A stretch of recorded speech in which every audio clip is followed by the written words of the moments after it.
Goeiemiddag Suid-Afrika, op die kop 1700 of 5 uur die middag daar in SA en 10 uur die oggend hier by my in Amerika. Ek is Morne Botha, die korrespondent vir Koepel TV. En vandag se live gaan ons bietjie die Iran-oorlog hanteer, die situasie wat in die gang is, en dan ook die geleentheid gee vir die wat inskakel om direk vrae te vra aan my onder in die chats. So as jy kyk, daar's 'n chat op die regterkant van die skerm waar by jou waar jou YouTube is en jy kan daar vra en ek gaan dit antwoord. Nou intussen om mense kans te gee om in te kom nog en voor ek na die chats toe gaan, wil ek net so kort opsomming maak van wat op die hierdie stadium wat aan die gang is met die oorlog in Iran. Soos ons almal weet, die 28ste Februarie, nee, kom ons begin voor dit. Meer as 'n maand voor, 6 weke voor die 28ste Februarie inval, het president Trump al magte begin rondskuif in die Midde-Ooste met 'n direkte uitroep aan die Iranse regering dat hulle moet ophou om hulle moet onmiddellik stop om die proses te maak om atoombomme te bou. Nou, hier is nie net uit die duim uitsuig nie. Onthou daar's intelligence reg oor die wêreld en binne in Iran wat goed optel wat hulle doen in so aan. En hy werk volgens daai intelligence en dit het uitgekom dat hulle al reeds ver gevorder was om in die produksie van atoombomme. Onthou laas jaar met operasie Midnight Hammer is 'n paar van daai plekke getref met bunkerbusters van B2 bommers af om my proses te stop, maar soos die Iran regime nou maar is, die Ayatollah regime, die extreme Muslim regime, hulle het agterna net aangegaan om weer voor te berei. En hulle berei al voor vir 40 jaar vir hierdie ding. Hulle is al in oorlog vir 40 jaar met die Israelies en met Amerika, deaf to Israel. Hulle het al in die laaste 40 jaar meer as 1000 Amerikaanse soldate doodgemaak in verskeie plekke. Jy weet, hulle het plekke gebom in Beirut waar daar 'n militêre basis was waar Amerikaanse soldate was, waar daar oor die 200 op een slag dood is. Hulle het bygedra tot die Irak-oorlog met IEDs op Amerikaanse service members. Hulle het obviously 'n hele klomp mense hosties gehou vir meer as 400 dae van die ambassade daar in Iran. So hierdie regime is al vir 40 jaar in 'n oorlog direk betrokke met Israel en met Suid-Afrika nie, met Amerika. En op die oomblik het Trump nou is die eerste president in die geskiedenis wat 'n besluit het, dis nog genoeg. Ons gaan hierdie oorlog nou net klaarmaak. Dis waar ons is vandag en dis waar hulle was so 6 weke voor die oorlog begin het. En hy het vir hulle gegee, hier's julle geleentheid. Julle kan sien ek is besig om militêre magte op te bou in die omgewing. En as jy nie wil saamspeel nie, dan gaan ons julle vermoë om oorlog te maak wegvat. En hulle het gedink hy blaf. Ek kan nie dink hoekom hulle dit gedink het nie, want laas keer met Midnight Hammer het hy dit ook vir hulle gesê, hulle wou nie luister nie en hy het hulle goed gaan bom. Toe kon hulle almal sien, die hele wêreld sien hoe daar op Venezuela vir hulle gesê is, hou op om bote in Amerika in te stuur met drugs, ons gaan hulle bom en dit is wat gebeur het. So as hy iets sê, dan doen hy dit. En hierdie selfde ding, maar ek dink die Ayatollah regering het gedink, hulle kom al vir die laaste 40 jaar weg met die Amerikaanse regering, soos hulle weggekom het met Obama, wat sommer vir hulle 'n hele vliegtuig vol kontant in cash, paar biljoen dollar gaan aflaai het in cash. En hulle het gedink, ag nee, die regering gaan dieselfde wees, ons kan hulle oorreed om vir ons kan hulle hostage hou, want hulle dreig ons nou ook al van die 70's af. Dat is iemand nie na hulle pype dans nie, of ons hulle pla, dan gaan hulle die stryd of van moes toemaak, soos wat hulle nou doen. So dis die stand van sake. So vir 6 weke het president Trump met hulle onderhandelings gehad, 'n groep mense gestuur, hulle het gepraat daaroor, en daar ouens wil net nie batch nie, die Iraniërs, hulle kan nie regtig met terroriste onderhandel nie. Hulle het nie 'n saak nie. Hulle het nie 'n saak oor hulle populasie nie, soos ons gesien het in Januarie, toe die populasie in opstand kom, is die populasie sommer by die 30,000 van hulle doodgeskiet in die strate. So hulle onderdruk hulle populasie, dis vir hulle en hulle geloof, dis waaroor Iran bestaan vir hulle en hulle geloof. En dis wat hulle wil afdruk op die populasie om hulle en op die wêreld. En so kom dan tot by 28ste Februarie, waar hierdie selfde inligtingbronne wat opgetel het, met hulle besig is om atoombomme te bou, dat die hele top bestuur van Iran in 'n plek gaan wees, waar hulle gaan wees en samesprekings te gaan hou. En daai oggend is hulle gesurprise en 'n airstrike het gekom van Israel na Amerika af en dis waar die Ayatollah uitgehaal is, hy en die meeste van sy topregering. En daarna het die geveg begin. So die geveg het begin dat die daaglikse attack op Iran was die eerste goal, daar was 3 goals gestel gewees. Stop Iran om 'n atoombom te maak, vernietig sy weermag en vernietig sy vermoë om langafstand missiele te bou en te lanseer. So die derde een gaan die langste vat, want hulle het vir 40 jaar voorberei vir die oorlog. Hulle het bankers in grotte en ondergrondse geboue en ondergrondse kanale reg oor daai hele groot, Iran is 'n baie groot land, reg oor dit, waar hulle missiele gebou het en gaan wegsteek het, drones gebou het en gaan wegsteek het. So die eerste ding wat ons gedoen het, die decapitate die regering, dis wat gedoen was, en toe die nuwe ouens aangestel word, dus hulle ook sommer die volgende dag uitgehaal, en is nou al by die derde vlak, die seun van Ayatollah Khomeini, wat nou die supreme leader is, wat ons nog nooit gesien het van die begin, vandat hy leier is nie, het nou 'n charge, daar is vermoede dat hy ook ernstig gewond is, miskien dalk dood is, maar daar is nie 100% bevestiging nie, maar dis die level waar het vandag is. Al die ander topstrukture is uitgehaal, so dis die een ding. Die tweede punt wat ons bytrek vandag is, die destroy vir die weermag. Die weermag is vernietig. Nou gaan die mense onmiddellik vra, maar as die weermag vernietig is, hoekom skiet hulle nog missiele op jou? So jy moet nou iets mooi verstaan. Die die Iran, die Ayatollah se eie military wing, die groot wing, wat almal onderdruk. En wat die weermag in charge en hy in charge. So die lugmag is vernietig. Hulle het nie meer lugmag nie. Die vloot is grootendeels vernietig. Hulle het nie meer vloot nie, behalwe vir 'n paar klein bote wat nog oor is. En ek praat van klein bote, praat ek van klein bote. Wat jy maklik kan wegsteek, lyk soos 'n viele bote, maar hulle het die vermoë om 'n lanseerder op te sit vir 'n rocket of 'n missiel of 'n drone, of hy kan myne aflaai. So die groter deel van die vloot is vernietig. En hulle kommunikasie is vernietig en hulle air defense is vernietig. So dis hoekom Amerika en Israel al van die tweede dag af, toe die derde dag af, air superiority oor Iran se grondgebied het. Hulle kan vlieg en teiken styf soos hulle wil. Nou is die derde fase van die ding, die uitsoek van al die lanseerfasiliteite vir daai missiele en drones. En ons kan sien, dit werk al baie, dit is al ver gevorder, baie suksesvol, want in die eerste 2-3 dae was Iran vir hulle capable om honderde missiele en drones in Israel in te skiet en op sy buurlande op hulle siviele teikens om te skiet en dan ook op militêre basisse in die buurlande. Dis nou baie ver verminder, daar's net enkele missiele wat nog steeds gelanseer kan word.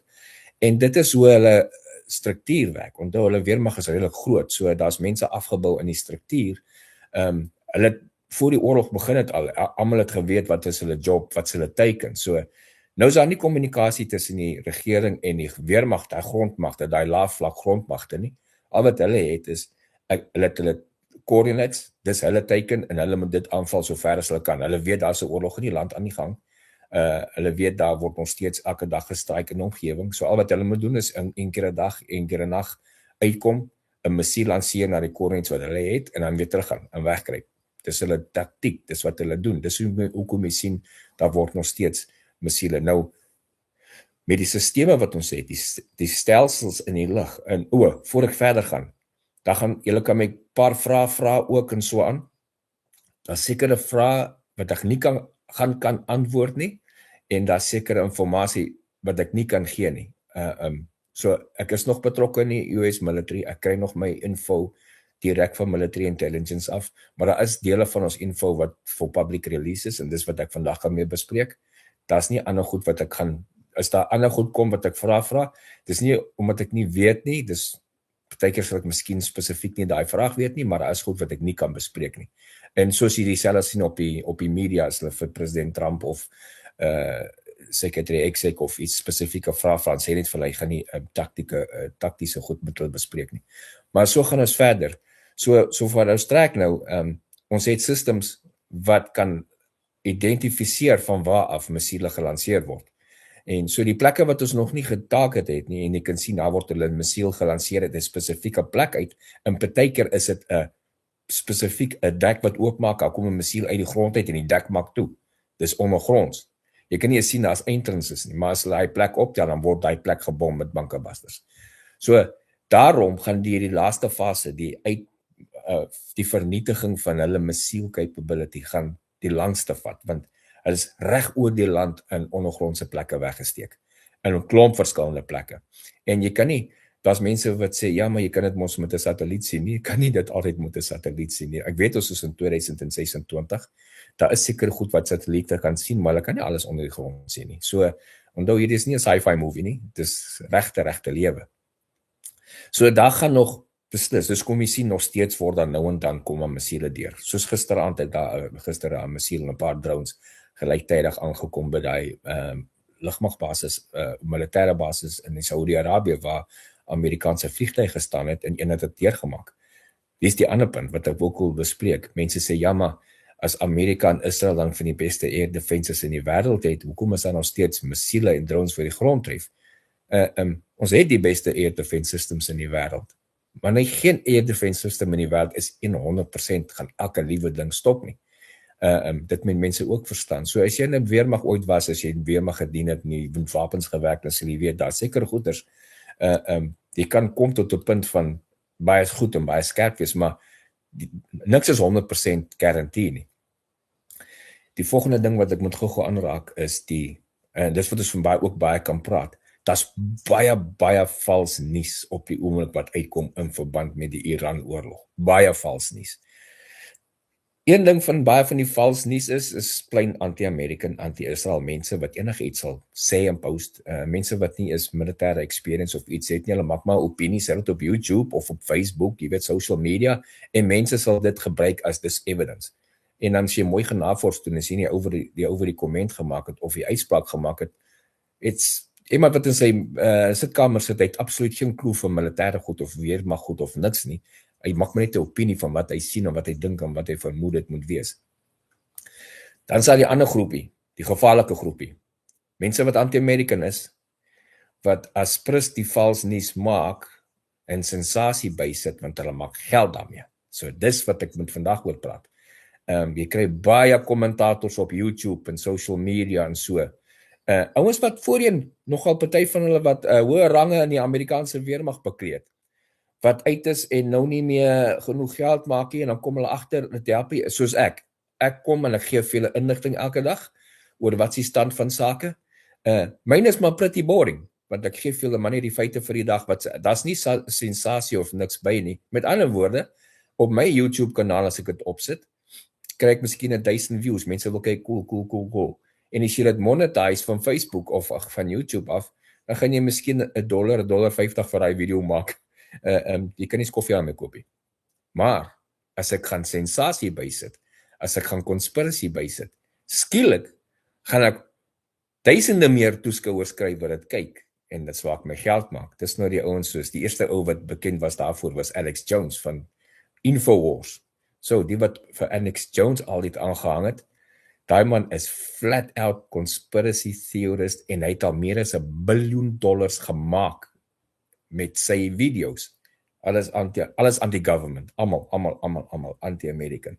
Een van sy, ek het gekyk in die begin en die mense gesê, kyk hierdie ou, en toe gaan kyk, toe kom ek agter en hy praat flat out strong, want hy het eers gepraat van, dit is nou 'n klomp jaar terug, toe Obama nog president was, toe praat hy van FEMA gevangeniskampe, waar Obama gaan martial law afkondig, en ons almal in FEMA gevangeniskampe sit nogal, sodat hy 'n derde termyn president kan wees. En kyk wat trek ons vandag, nooit het so iets gebeur nie, so by so lieg hy. Maar die dag toe hy sy lys nogal publiseer, dit was in, ek kan nie onthou is nie, 2009 daar rond, 2010 het hy 'n lys gepubliseer van al hierdie FEMA gevangeniskampe, en ek was in daai stadium is supervisor by security maatskappy. En ons werk daai tyd was om staatsfasiliteite op te pas. En ek kyk so 'n lys af van al sy FEMA gevangeniskampe wat daar opgestel is, wat op sy lys is, wat nou definitief so is. En ek sien 3 plekke in Nashville. Ek kyk, wow, ek is mos in Nashville. Het ek gou kyk en ek het hulle gaan besoek om bevestig of dit so is of nie. Die een adres wat ek lees, kom ek agter, ek sit binne in daai gebou wat jy op jou lys het. Ek sit binne in die gebou. Toe ek die ding lees, ek begin te lag. Dis 'n leë gebou. Dis 'n staatsgebou. Dis 'n plek wat FEMA gebruik. Hy was leeg op die oomblik, want daar was nie 'n disaster iewerste nie. Hulle gebruik dit as daar disaster is, soos die jaar daarna of die jaar voor dit, was daar vloede in Nashville, dan gebruik hulle daai gebou as 'n hanger. Dis 'n plek wat FEMA koop by 'n plek. Dit was gewoon, dit was voorheen een of ander factory of 'n ding, maar klein factory geweest. En hulle gebruik dit om doeke en kos, weet, blikkies kos en doeke vir kinders en melkpoeier in die goed te stoor vir wat hulle gaan gebruik as die mense kom hulp vra na die disaster, dan kom hulle van daar af. Dis waar hy die goed net stoor om uit te gee aan die mense. Dit was een van sy FEMA gevangeniskampe waar ons almal ingedruk gaan word. So, jy kyk so soeke goeders, dan kom jy agter, okay, hierdie ou moet nou nie meer my bron wees nie. Dieselfde met ander bronne wat ek gesien het, opgetel het. Intussen het daar ander bronne opgekom, 3 spesifieke prominente eenes, wat die meeste mense altyd aanhaal en vir my sê, gaan kyk hierdie ou, gaan kyk hierdie ou. Eerste een is Douglas McGregor, wat 'n kolonel nie, weermag was, 30 jaar terug. Die ander ene is Scott Ritter, wat 'n weapons inspector was, 30 jaar terug, en intussen skuldig gevind was vir pedofiel. Hy's aangekla en skuldig bevind, hy was tronk toe, pedofiel. Daarna kan hy nie meer werk kry nie. So wat doen hy? Hy maak anti-American uitsprake op YouTube, hy push conspiracy theories, en dis waar hy sy inkomste mee maak, al wat hy geld maak. Want as jy 'n gewone video soos ek maak op YouTube, maak jy nie baie geld, jy moet sensasie bysit. En die ander een is daai ou van Redacted, was nog ooit sy weer hele lewe in 'n weermag nie. Eendag kyk ek 'n berig oor hulle spesifiek, en dit gegaan oor die hulle het begin met hulle goed met die Oekraïne oorlog. Douglas McGregor het gelyk in die begin, hierdie oorlog is binne 2 weke verby, het hy gesê, hy het statements gemaak. Rusland gaan vir Oekraïne overpower, binne 2 weke is hierdie verby, en dit maak nie saak wat se goed Amerika vir Rusland Oekraïne gegee om te help nie, het gaan hulle nie help, die oorlog gaan verby wees. Intussen, as jy gaan kyk, gaan soek na die video's, hy het dit afgehaal van YouTube af, waar hy fisiese statements gemaak het, en dit is nou afgehaal, want agtergrond is vals, sy opinie. Nog steeds probeer hy altyd sê, dit is nou verby met Oekraïne, en kyk waar staan Oekraïne nog steeds na 4 jaar. So, as jy seker goed kry, dan moet jy die logika in die ding insit.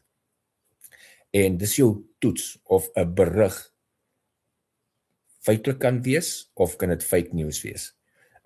Toets hom met logika. So, dis wat ek mense kan sê, kan jy doen in terme van hierdie oorlog. So, daarom het ons gesien dat baie van hierdie tipe vals informasie al gekom.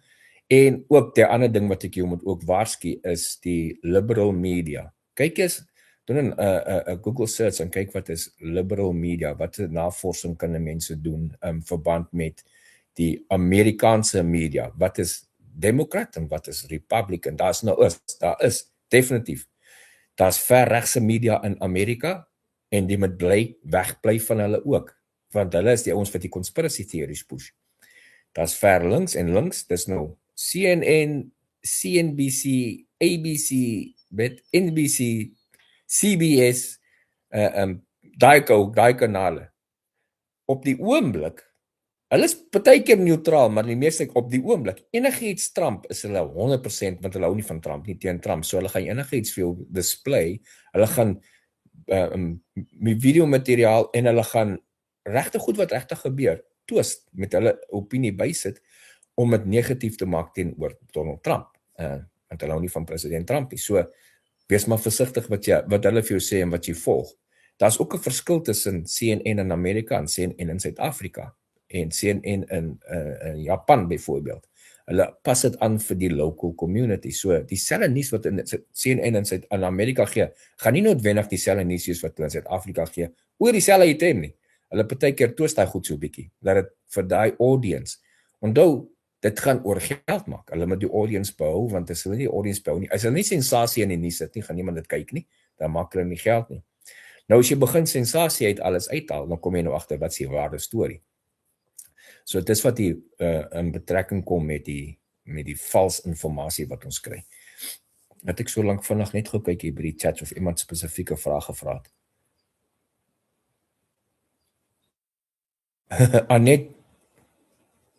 Annette Bianca, 100% reg. Daai selfde Democrats wat gehelp het om biljoene dollar vir Iran te gee, nou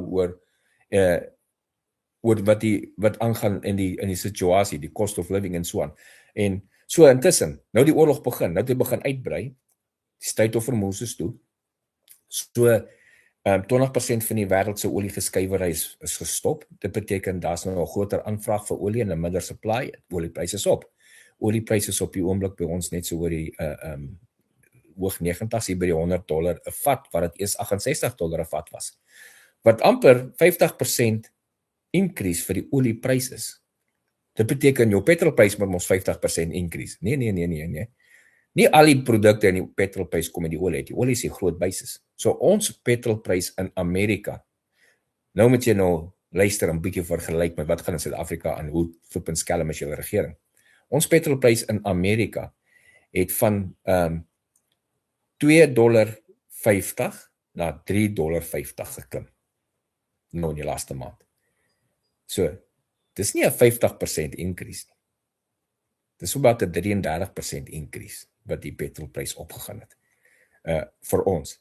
Hy het al intussen 'n bietjie afgekom, want onthou in die begin van die week het die olieprys geval van $100 af na $83 toe, of na $88 toe. Toe president Trump aankondig dat hy gaan definitief nou in met geweld die state of moes opmaak, en toe hy daai 5 dae reprieve gee vir die aanval op infrastruktuur. En met daai drop van die olieprys van in die $95 terug na $88 toe, het ons petrolprys klaar afgekom met 10 cent 'n gallon. Ons praat ons is in gallon.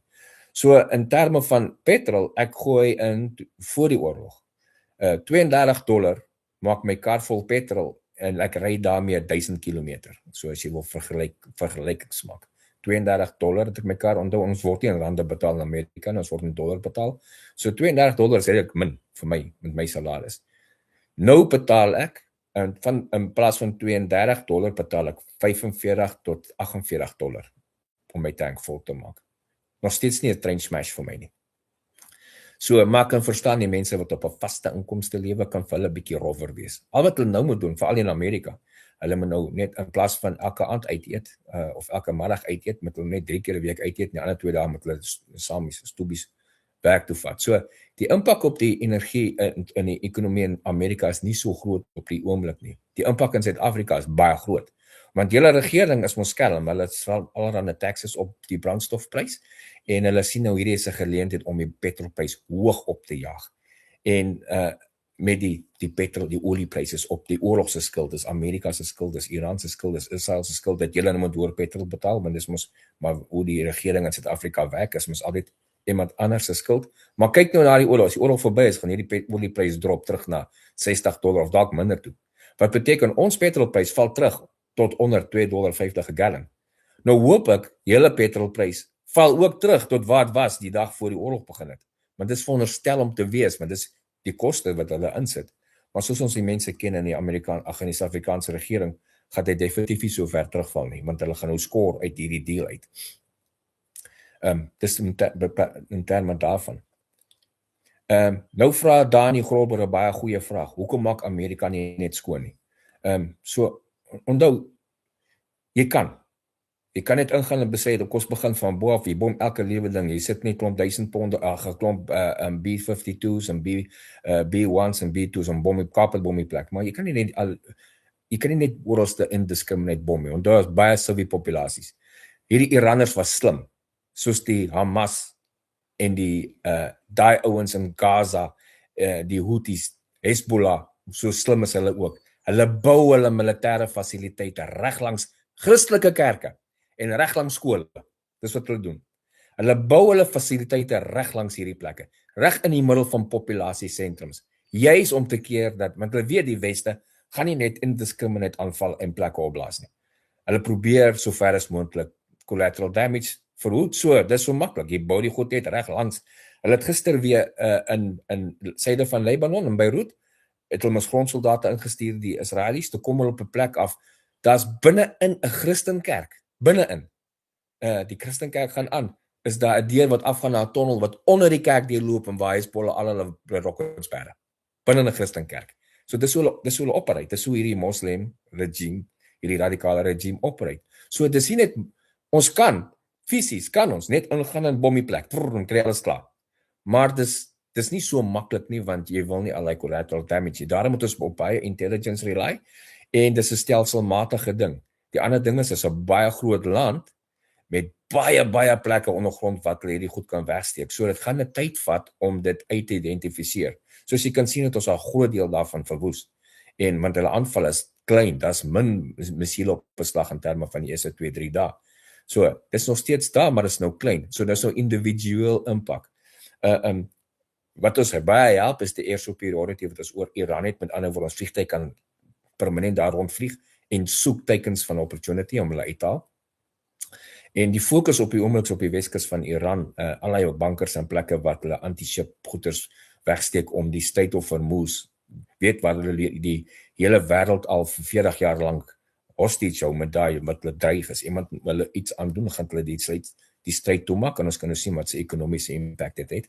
So, dis dit. Daarom het op 'n punt gekom waar ons so ver in die oorlog is, het president Trump hulle nou gesê, okay, ek gaan nie julle energieplekke aanval nie, vir 5 dae, gee julle kans om te negotiate, om my stryd oop te maak. Die negotiations het begin. Nou Iran gaan sê, nee, ons praat met niemand nie, veral die foreign minister van Iran, en hy moet dit sê, want hy wil nie, sy populasie moet weet, hulle is verswak nie, omdat sy populasie afgesny met die internet. Hulle het nie informasie nie. So hy wil nie nuus gaan maak en sê, en hulle dat weet nie, maar agteraf praat hy met hulle. Hy praat met Amerika, hy het nie 'n keuse nie. President Trump het toe gesien, daai 5 dae was nie genoeg nie, en hy het gesê 5 dae hold om die energie-infrastruktuur te stryk. En hy het dit toe geskuif, maar hy het 10 dae bygesit. Hy het nou 10 dae gesit. Dis nou sy afsnypunt is tot die 6de April toe. Dit beteken, hopelik kom hulle agter, hy's ernstig. Want as die 6de April aankom, 6:00 aand Eastern Time, American Time, is daai deadline verby.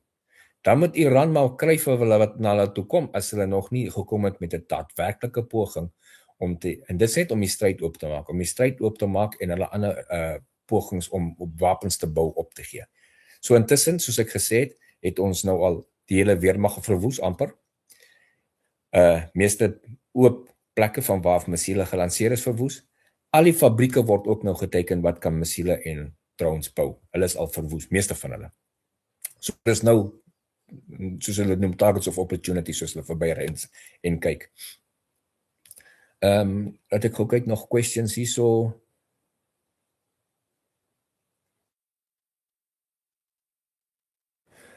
Olivia, julle is in Bahrein, baie naby in die grens. Jy vra wat is die kanse dat hulle siviele areas aanval? Wel, van die begin van die oorlog af het Iran siviele plekke aangeval. Ons gesien missiele wat lughawens tref, missiele wat hotelle tref, dan sal hulle verskoon en maar dan kyk Amerikaanse soldate in die hotel weg. Of hulle is in die lughawe, dis hoekom ons die hotel aanval. So, daai is ongelukkig, die omgewing waar jy hulle is nog steeds. Dis hoekom hierdie ding gaan om te probeer hulle keer om verder missiele en drones te lanseer. So daar waar julle is julle in die line of fire, daar is goed wat oor julle gaan vlieg. Hopelik kan julle net self veilig hou, maar ek vermoed nie, daar's nie noodwendig 'n groot skaalse attack direk op siviele areas nie. Baie van hierdie goed wat hulle skiet is, hulle probeer militêre teikens tref, maar hulle mis. En dan tref hulle siviele teikens. Onthou, hulle missiele en drones, hulle baie van die goed het, wat redelik alright is nie op dieselfde standaard soos in die westerse wapens nie. Dit is soos al in die geskiedenis gesien, dat hulle standaarde is nie noodwendig dieselfde, met dieselfde hoeveelheid wapens, of dieselfde akkuraatheid nie. So dit kan gebeur. Edward Lucas vra, is die Amerikaners reg besig om die oorlog te wen? Ons is ver voor. Is die ding wat mense moet verstaan van oorlog wen of oorlog verloor. So daar's 2 vlakke. Daar's 'n politiese ene, daar's 'n konvensionele ene. Die konvensionele oorlog. Hoe wen jy 'n oorlog? Jy sit objectives. As jy jou objectives kan nakom, het jy 'n oorlog gewen. Dit beteken nie, hier is nie meer die 1300s en 1400s, jy konker 'n land en hou hom, dis nou jou plek, jy kan die oorlog gewen nie. Oorlog wen, jy kan in 'n ander land ingaan, omstryk, whatever, en dit terugtrek. Die rede om jy terugtrek beteken nie jy het verloor nie. Jy het jou objectives gaan bereik wat jy gaan doen het. So die objectives in die oorlog, die militêre objectives, vernietig die weermag, wat nou al meer as 90% gedoen is, vernietig hulle vermoë om nog te bou, wat nou al redelik meer as 90% gedoen is, al die fabrieke wat hulle kan doen. En vir ons, die ander objectives is, keer dat hulle kan atoombomme bou, wat meer in deels gedoen is. Nou, hulle het die laaste bietjie oor by daai aan die atoombomkant. Hulle het nog daai verrykte Iran by hulle, so ons moet dit by hulle kan terugkry. Op die oomblik is die intelligensie wat daar is sterk, dat daai goed is gebury onder die grond met al die eerste strikes en nou van strikes nou af, waar dit die caves waar dit in die ondergrondse bankes waar dit ingebou en gewerk was, het ingekave. So dis ondergrond. Dit is nie noodwendig toegangbaar nie. Maar op 'n stadium moet jy daar inkom en dit kom gaan uithaal, want dit kan nie, jy kan dit daar, iemand kan daarin gaan weer 'n paadjie vir hulle maak en dit gaan uithaal en weer produseer. So tot die tyd wat die Amerikaners met hierdie onderhandelinge daai goed terugkry by hulle, daai vermoë wegvat, want die vermoë om die res van die goed te maak om 'n atoombom te bou is redelik verwoes, maar jy het nog steeds die parte wat oralste rond is, wat jy bymekaar kan weer brei en weer begin bou. So daai kan die langste objective ook wees. So, yes, is Amerika besig om die oorlog te wen? Beslis. Hulle het nie meer die vermoë, hulle kan nie meer, behalwe vir 'n paar missiele wat hulle oor het en 'n paar drones, hulle kan nie aanval nie, en hulle kan nie nuus bou nie, en hulle het nie die vermoë om konvensioneel vliegtye te stuur, skepe te stuur, om ander plekke aan te val nie. So dis hoe jy weeg. Dan kom jy by die politieke kant. Kan jy oorlog fisies wen en politiek verloor? Ja, jy kan. Jy kan byvoorbeeld kyk in Angola. Ons het die oorlog fisies gewen in Angola. Die regering het ons teruggetrek. Ons het teruggekom. Ons het die oorlog daar gewen. Hoekom het ons die oorlog gewen? Ons objective was om Vakla uit die suidelike dele van Angola uit te hou en UNITA daarin, en dis wat ons gedoen het, dis wat gebeur het. Toe trek ons terug. Nou dat ons teruggetrek het, daarna wat daar gebeur, is nie deel van die, is 'n nuwe oorlog weer. Maar het ons dit politiek verloor? Ja, ons het dit politiek verloor, maar dieselfde mense wie ons gefight het, is nou in charge van die mense in Suid-Afrika. So, jy kan hom fisies wen en politiek verloor. Dis wat die mense moet verstaan. Ek hoor altyd die stories, Amerika het die Afghanistan oorlog verloor. Nee, het nie. Amerika het die Afghanistan oorlog in die eerste maand gewen. Daarna het Amerika freedom of movement in die hele Afghanistan gehad, vir nog 20 jaar. Daar's freedom of movement, beteken, ons kon gaan waar ons wil, ons kon doen waar ons wil, ons raak gebring, ons het plek geopreid. Hoekom was ons nog daar vir 20 jaar? Dis die politieke ding.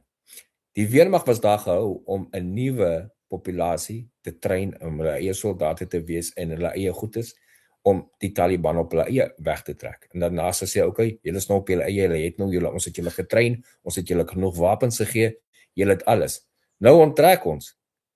Nadat ons onttrek het, nou kom die Taliban en fight alles weer terug. Beteken nie ons het die oorlog verloor nie. Beteken, jy kan sê polities het ons die oorlog verloor, want na 20 jaar, die politiese objective was om die Taliban uit te hou, is nou weer terug. Maar fisiese oorlog het jy gewen. So mense moet onthou, nou kom hulle, baie mense maak, ja, Amerika het nog ooit 'n oorlog gewen in hulle lewe nie. So, dan maak hulle daai, want hulle kyk net die politieke side. Dit is totaal verkeerd.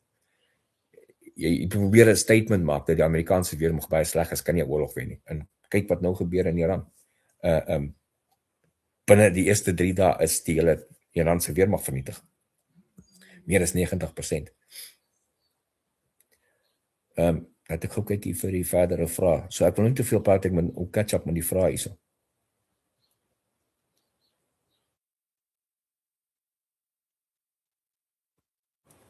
Billy B, but Israel is okay to have nuclear weapons. Billy B, America has nuclear weapons, Russia has, China has, North Korea has, Israel has, France, Germany, UK, there's nuclear weapons everywhere.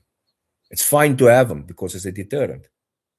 Israel is not a country who's threatening other people with nuclear weapons. You see, they have it as a deterrent. They're not threatening people. Iran, on the other hand, they, for the last 40 years, deaf to America, deaf to Israel. Once they have their hand on one nuclear weapon, they're going to use it immediately on Israel. That's what they will do. Because they are threatening doing that in the last 40 years. That's the difference. Die probleem is nie die ou met die 1000 warheads nie. Die probleem is jou met die een. Wat nie worry nie, wat 'n suicide mission is, wat nie saak het oor homself nie, want hy weet as hy nou dood is, sal sy Allah vir hom 72 virgins gee. Daai is die probleem, daai ou met daai warhead. Hy moet nie so 'n ding kry nie, want hy sal hom gebruik. Hy is nie worry oor die res van die mense en homself nie. Hoekom gaan dan nooit mense praat van ja, Amerika sal nooit vir Rusland kan wen in 'n oorlog nie. Dan mense verstaan glad nie waarvan hulle praat nie. Daar gaan nooit 'n oorlog kom tussen Amerika en Rusland nie. Hoekom nie? Of teen China en Rusland nie, in Amerika nie. Huidiglik kan Rusland op sy eie nie vir Amerika aanval nie. Konvensioneel gaan hulle gey sien binne 5 dae. Hulle sal dit nie maak nie. Hulle het nie die harde waarde wat ons het nie. Hulle kan nie dieselfde fight nie. Beteken hulle gaan na 5 dae, na 'n week, na 2 weke, hulle self met nukes moet verdedig. En as jy jouself kan nukes verdedig, gaan Amerika nukes terugstuur. So skielik elke land het 5000 nukes. Skielik vlieg gaan nukes oor en Rusland en Amerika is gone in dieselfde dag. Nie net hulle nie, al hulle bondgenote en al die land, die hele wêreld's gone in 'n dag. Promise you that. So daarom weet die ou wat die klomp nukes het. As ek myne vier, gaan hy syne vier. So as ek anyway dood selfde dag ook. So as ek nie op 'n suicide mission is nie, wil ek nie my nukes skiet nie, want ek weet hulle gaan my terugskiet. Mutual destruction. En dis hoekom maar gaan nooit oorlog kom tussen Israel, tussen Amerika, China en Rusland nie. Want die oor daai oorlog begin weet is die einde van die hele wêreld vir almal van ons. Baie mense sê, jy moenie worry nie, as daar 'n nuke oorlog kom, gaan die oorlog in die noordelike halfrond wees. Ons in Suid-Afrika gaan baie fyn wees. Ongelukkig nie. Suid-Afrika gaan heel eers getref word in die retaliation strikes. Dan sê mense, hoekom sê jy so en wie? Die Amerikaners gaan Israel tref met nukes. Hoekom? Want Suid-Afrika is 'n BRICS, is 'n bondgenoot van Rusland. In enige oorlog, die mense wat in 'n weermag was wat militêre strategie verstaan, jy val aan as jou oorlog begin.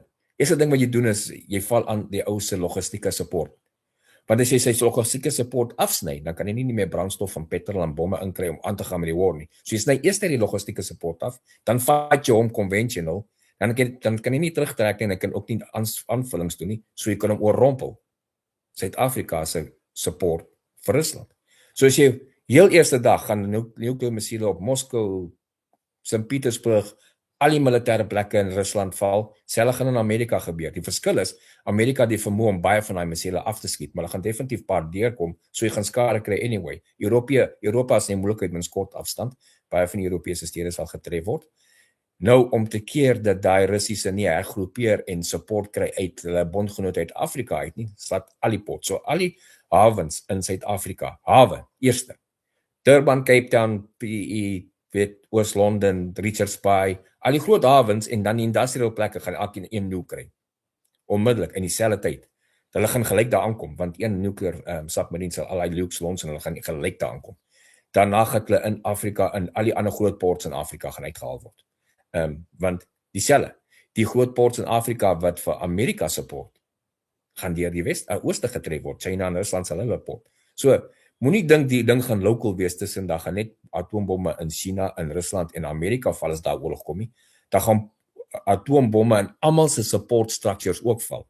So, die hele wêreld behoort almal support mekaar iewerste. Dis waar dit gaan wees.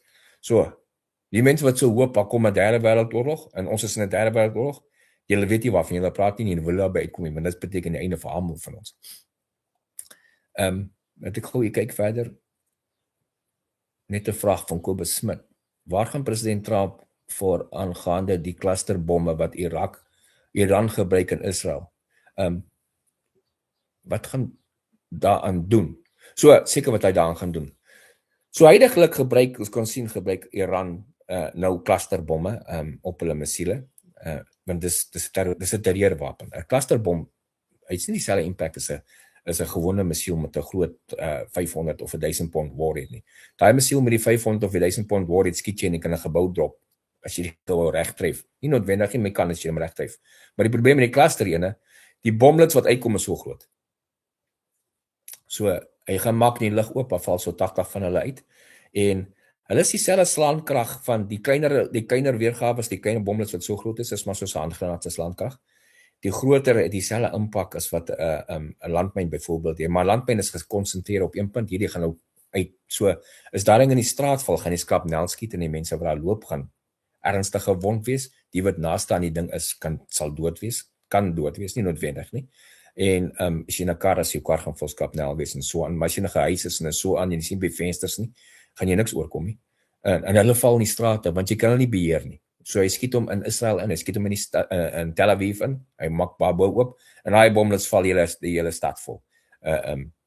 Maak nie baie groot skade nie, maak local skade, maar dit is 'n terreurwapen. So dis wat hulle nou doen. Hulle probeer en dis so waarvoor hulle gewoond is, die Iraniërs, terroriseer die populasies. Dis wat hulle probeer doen. Nou, weermagte gebruik clusterbomme. Dit beteken nie dis 'n bad bom. Nie gebruik dit is in Iran, dis in Irak oorlog gebruik, dis in Afghani oorlog gebruik, dis in die Eerste Irak oorlog gebruik, Vietnam baie gebruik clusterbomme. As jy 'n weermag teen 'n weermag fight, gebruik 'n clusterbom. Dit help jou om populasies van troepe wat beweeg uit te verminder, die tipe van goeders, maar om dit in siviele populasies te gebruik, dis nie no-go. So, Amerika gaan nie wapens skiet in Iran in wat clusterammunisie het, waar daar ander populasies, siviele populasie is wat jy kan collateral het nie. So, maar wat kan president Trump doen? Jy kan niks daan doen nie. Jy kan net vir hulle sê, ek sat jou al hoe harder, want hulle het nie 'n saak nie. Hulle gaan enige ding doen wat hulle kan kry om die populasie te terroriseer, in die hoop dat die populasie vir die regering sê, please hou die oorlog op. Dis waaroor Iran gaan. En dis maar vir die wat nou wil weet. Iemand het 'n video gemaak, 'n vroumens nogal eendag, sy's 'n reporter, sy het mooi in 'n ateljee en alles, maak sy 'n video van hoe het Iran nou 'n missiel met 'n cluster wat in die lug oopgemaak het, en hierdie het geseparate, en dit het die defense system ge-overwhelm, want daar kom nou 80 van hierdie goed af, en die missiles defense system kan nie almal kry nie. Jy skiet die missile defense system skiet nie op hy clusterbomme wat val nie. Jy skiet op die ding voor hy val, voor hy ontplooi het. Daarna, elke bommetjie wat afkom, jy kan hom nie met 'n THAAD of met 'n Patriot of niks, jy kan niks met hom doen nie. Hy kom, jy kan hom keer nie. Hy's te klein, jy kan nie 'n missiel skiet om te probeer stop nie, dit gaan nie werk nie. Hy's te klein en hy's daar's nie 'n manier nie. So daai plek nie weet waarvan sy praat nie. Toe sê sy ook nog, en daai 80 bomme as dit geval het, is elkeen genoeg gewees om 'n city blok uit te haal, en hulle 80 militêre teikens uitgehaal. En dis ook vals, want daar's nie beheer oor waar hulle gaan nie. Hulle gaan net val in die rigting wat hulle gekom het. Elke bomlet het nie sy eie guidance nie, so jy kan dit nie guide na ander teiken doen. Al wapens wat jy het wat dit doen, is groot, baie duur ballistic missiles, wat jy miskien 6 of 10 warheads in het, en dis gewoonlik nuclear missiles, soos wat ons op die nuclear submarines het, die Trident missiel is in 'n nuclear submarine, daar's 24 silos. Elke silo het 1 missiel in. Elke missiel dra 12 tot 14 nuclear warheads. So, die ding weeg 60 ton, die missiel. Jy lanceer hom uit die water uit, hy vlieg op in space in, hy versnel na 29.000 km/h toe, terwyl hy in space is, maak sy neus oop, die 12 warheads kom uit, separate van mekaar af, elke een het sy eie guidance. Elke een het 'n re-entry vehicle, so elke een re-enter die atmosfeer, bokant waar sy teiken is, en dan kom hy met 'n spoed van 29.000 km/h die atmosfeer in, jy kan hom nie stop nie. Daar's niks van hom kan stop nie. Hy kom af, en hy detonate so 'n kilometer bo in die grond. Dis die beste effek wat jy gaan hê van die nuclear warhead. En daai nuclear warheads, elkeen van daai 12, is meer as 100 keer sterker as die bomme wat in Nagasaki en Hiroshima gebruik is. So imagine, ons stuur net een Trident missiel, is daar 12 stede wat gone is, binne 30 minute, want die maximum range van daai missiele is meer as 10.000 km, en hulle bereik het binne 30 minute. Sien jy nou waar kom ek met die deterrence?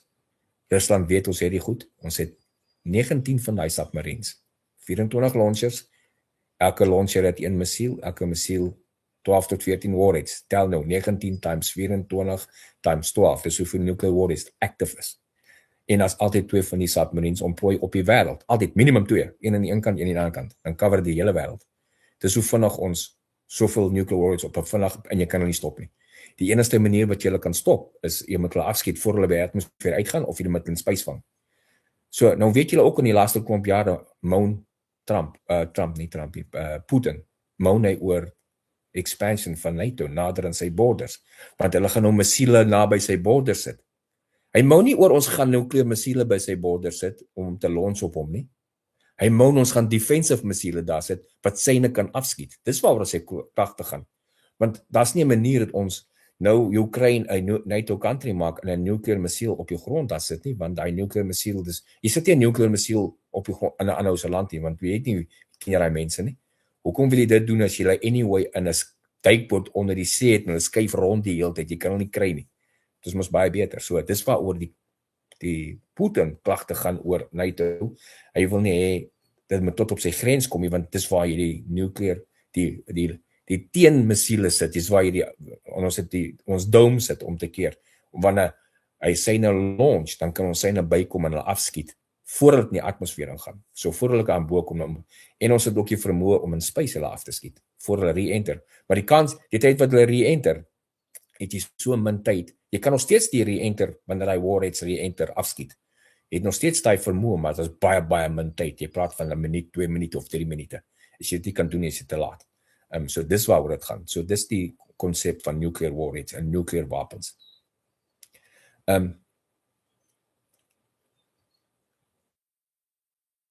Billy, 47 years and still building a nuclear weapon, that's an excuse to go to war. No, Billy.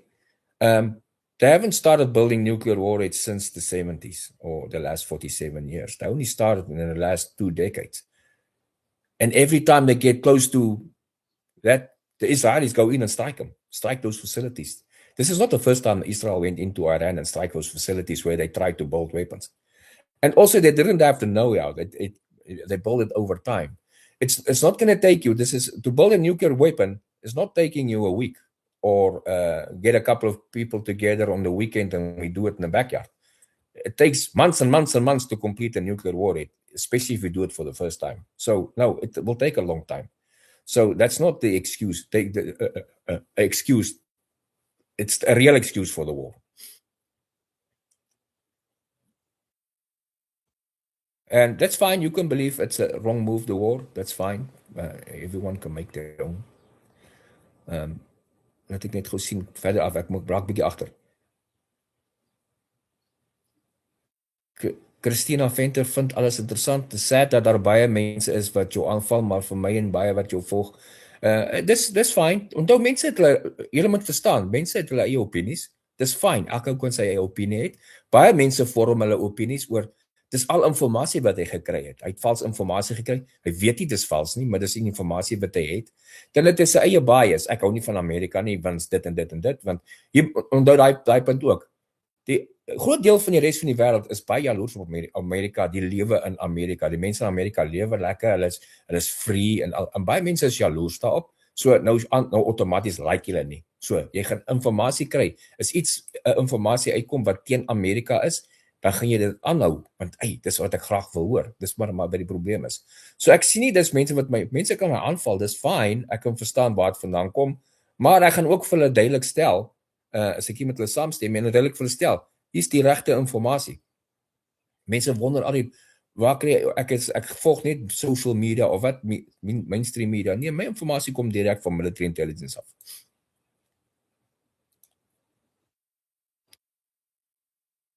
En Marikie vra, hoe lang kan alles duur? So, oorspronklik onthou, president Trump het uitgekom, hierdie oorlog gaan begin, en hy het 'n datum opgesit. Hy het gesê 4 tot 6 weke. Ons is nou op einde van 4 weke. 4 tot 6 weke. Soos die oorlog aangaan, en soos jy jou doelwitte begin bereik, en soos jy obviously weerstand van dit afkry, moet jy aanpas volgens die kondisie. Die kondisie gaan al dieselfde bly nie. So, dit lyk nog steeds 4 tot 6 weke, ons is nou op einde van week 4, met ander woorde, nog 2 weke, maar daai nog 2 weke kan miskien gaan na nog 4 weke toe. Hy vermoed nie op die oomblik, die vooruitsigte wat die president het en Marco Rubio het en so aan, is die vooruitsigte nie veel verder as nog 4 weke nie, want onthou, die president, kry baie meer intelligence as wat ons kry. Ek kry intelligence van military intelligence af. Die intelligence wat ons kry van ons headquarters en goed af, is al klaar bietjie afgewater as die intelligence wat die president het. Die wat ons kry ons kry 'n klomp goed. 'n Gedeelte daarvan word afgewater. Okay, hierdie is vir public release. Jy kan maar hieroor praat as jy wil. En dis gewoonlik die goed wat hulle uitsit vir die media. Dan sien jy sien van kanale CNN, NBC, Fox News, whatever. Hulle sê dis die informasie wat hulle kry. So dis van groot informasie, so kom waar is my vingers, ja, van groot informasie vir die president kry, afgemaak vir die militêr om uit te gee vir die soldate dat hulle moet weet, afgemaak vir public release. Dis hoe dit werk in intelligence in die weermag. En dan sê die mense, ja, maar jou generaals lieg vir jou. ek verstaan daai punt glad nie. Dat mense wat dit vir my sê was nooit self in die weermag nie. Vir watter rede op aarde gaan my generaal van my lieg? As hy weet wat so goed ek moet doen. Jy verstaan? As jy weet ons moet in 'n oorlog ingaan. Jou generaal gaan definitief vir jou lieg oor goed wat jy moet doen in 'n oorlog of wat jou kan teenstaan aan die ander kant nie.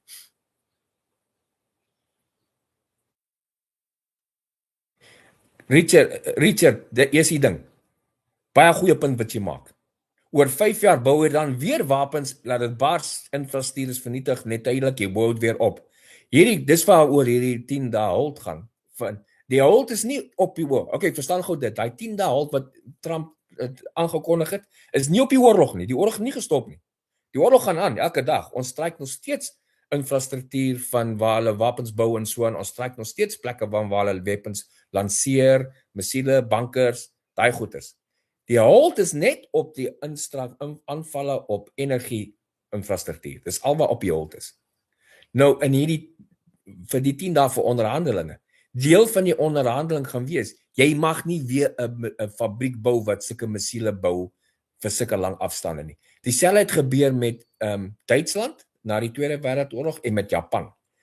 Met hulle onderhandelings daarna, Japan was nie toegelaat om 'n aircraft carrier te bou vir 5 dekades nie. Hulle het nou eers weer die eerste keer vir hulle aircraft carrier gebou en dit is 'n kleintjie.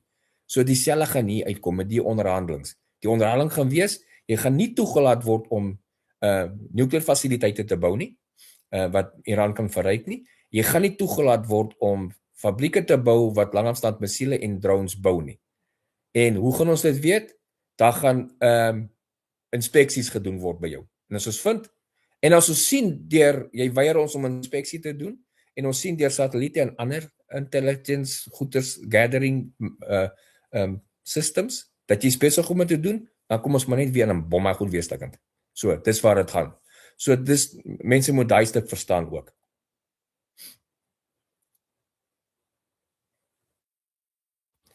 Richard Thurman. Israel het vir Trump 'n lokval gestel en hy het daarvoor geval. Israel wou Iran aanval, maar het nie 'n kans gesien om dit alleen te doen nie. Nou sal vir hele wêreld. Nee, dis nie waar. Dis glad nie waar nie, Richard Thurman. Die Israel het nie 'n lokval gestel nie. Israel het nie vir president Trump gedwing of getriek of geniks nie. Hierdie aanval kom van president Trump af. Israel het ingeklim saam met hom. Hulle het dit samesprekings saam gevoer, maar president Trump, die wat dit nog nie agterkom nie, word nie deur enige iemand rondgelei nie. Baie mense sê ja, hy's maar net 'n pappa daar in die White House en iemand anders sit, dis nie so nie. Niemand lei vir president Trump rond nie. Laat ek nou net sien, wat trek ek nou? Ek ding gespring. Sorry, my ding jump so 'n bietjie. As ek so afscroll na die chats. So, en Danny Grober, Iran wants to negotiate for time. Dis hoekom ek sê, it's not really true, because, yeah, they want to negotiate for time, but it's only to save the infrastructure on the energy sector. The rest of the war is still going on. That's why Trump didn't say, okay, a ceasefire for 10 days, a total ceasefire, so we can discuss, and then, because you don't do that, if you total ceasefire for 10 days, that provides Iran time to regroup, rebuild, move people around, move them in new bunkers where they need, where we don't know where they are. So that doesn't happen. We're still striking them.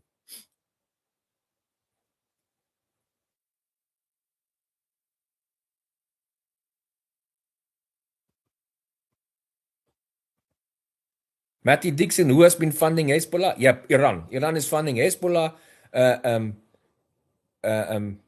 Die Houthis, ons het nou gesien die Houthis is nou betrokke. Hulle wil nou begin betrokke raak. Hulle is nou waaghalse. Hulle het nou 'n missiel geskiet Israel se kant toe. Die missiel is afgeskiet, het nie daar uitgekom nie. Maar nou het hulle self net weer weggegee dat hulle weer is. So, wat gaan beteken? Die Amerikaners en die Israelies gaan net so 'n bietjie 'n paar vliegte redivert in plaas van Iran toe, gaan hulle Jemen toe. So daai plekke waar die Houthis vandaan operate, gaan vir hulle 'n paar bomme kry in die volgende paar dae. Hulle het gevra daarvoor, nog het hulle maar kry. En dis verbasend, soos Anet, jy's nogal reg, Anet Bianca, die ander Arabiese lande rondom Iran, hulle wil nie hierdie ding moet stop nie, hulle wil hê Amerika en Israel en die Weste moet gaan en Iran heeltemal klaarmaak. Hulle wil totale regime change hê. Wat nogal nice sal wees is die populasie van Iran, die 80% van Iran se populasie, wat net tevrede lewende mense is, wat mense soos ek en jy is, weet, wat was voor hierdie regime oorgevat het, en hulle begin oppres het, is daai populasie kan opstaan en hulle eie regering het. Dit kan nice wees, as Persië weer opstaan in Iran, en hulle eie plekke, en dis wat die mense, dis wat die res van die Arabiese lande wil hê. Vir Amerika is dit net, ons kerel net om fight te fight, en die wat oorbly daar, ons hou hulle fyn dop.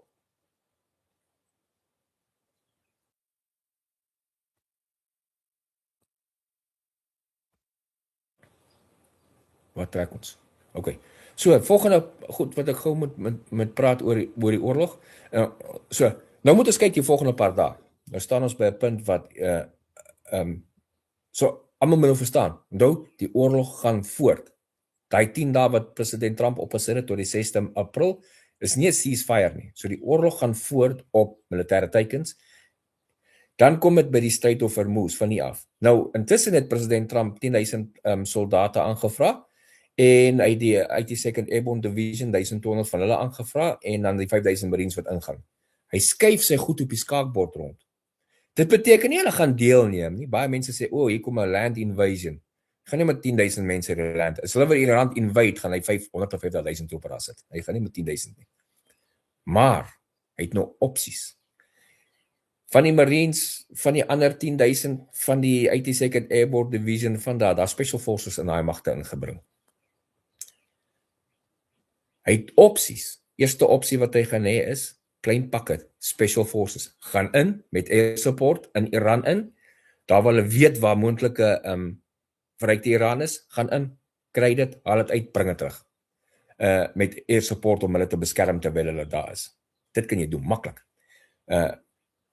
Ander tipe ding wat jy kan doen is bietjie groter magte gaan in. Nou, hier's die ander ding. Daar's mos 'n paar eilande af die kus van Iran. Kaak-eiland is die grootste ene wat hulle gebruik. Dis waar hulle 90-80% van hulle olie uitvoer, is deur daai eiland. Hulle het klaar die militêre teikens daar gebom.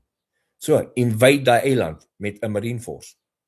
Occupy en beheer die eiland. Nou beheer jy, nou sny jy daai ou se hele finansies af. Nou, hy gaan jou daar aanval. Van Iran af gaan hy probeer missiele daar aanskiet en drones en so. Maar hy's nog gediminish. Hy het nie so baie nie. Wat doen jy eers as jy daar kom? Jy sit eers verdedigingsstelsels op. Jy sit lugafweerstelsels daarin, bring jou troepe in en occupy die eiland. Nou beheer jy hulle geld. En van daar af beheer jy ook die Strait of Hormuz, want daar's ander eilande in die Strait of Hormuz, af die kus van Iran, reg by die entrance van die Strait of Hormuz, van waar Iran plekke het waarop hulle van daar af op skepe kan skiet waar verbykom. Dis hoekom hulle, want die mense vra, hoe kan hulle nog die plek sluit as hulle omtrent nie meer bestaan, hulle weermag nie? Maklik, jy drop net een seemyn in die stryd, net een. Jy sê net vir hele wêreld, daar's een seemyn in hy stryd. Niemand gaan daar verbyry tot hulle weet waar daai myne is om weggevat het nie. Want jy's 'n civvy met 'n olieboot. Jy wil nie daar ry en jy sien iemand om raak trap nie. En dan is jou hele boot en jy gone. So dis die mense is bang. En versekeringsmaatskappye verseker nie daai skepe nie. So jy kan die Strait of Hormuz toemaak met een landmyn of een seemyn. Want dis daai onsekerheid, mense weet nie waar hy is nie. So nou, daai eilande wat die entrance van die Strait of Hormuz het, president het die volgende opsie. Bom my eilande tot stikkend, weet enige militêre goed, dan sit troepe daarin, beheer daai eilande, beheer jy daai entrance gate. En dan obviously die ander opsie is bring minesweepers in, clear uit. En nou het jy patrol boats. So, dis hoekom hy gevra het vir ander lande, julle moet ook betrokke raak. Want ons Amerika, ons gebruik net 1 of 2% van ons wat ons kry kom deur daai stryd.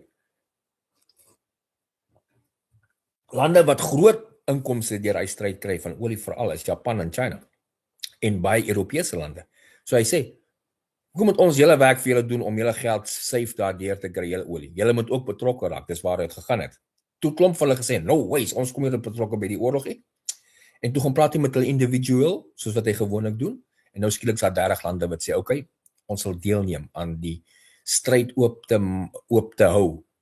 Oopmaak, so ons deelneem om die stryd oop te hou, deelneem in sekere termes.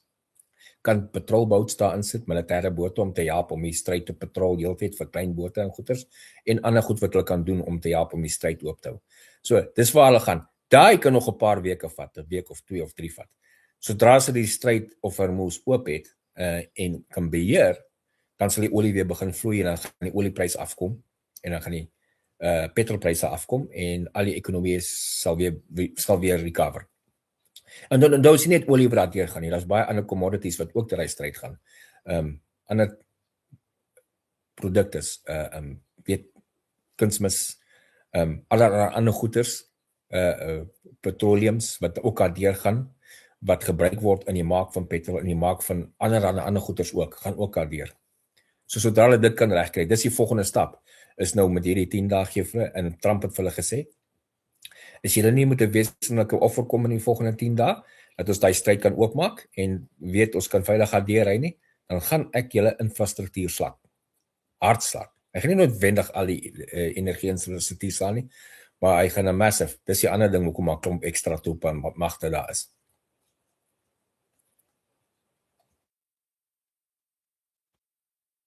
Moord deploy, kan 'n simpel na 10 dae, wat gaan dan regtig gebeur? Sal dit dan beteken Iran gaan verwoes word en die oorlog gaan ophou? Gaan dit nie nog meer aggressie veroorsaak nie? So, moord, soos ek gesê het, baie dinge kan gebeur. Dit kan wees dat die oorlog stop voor hy 10 dae verby is.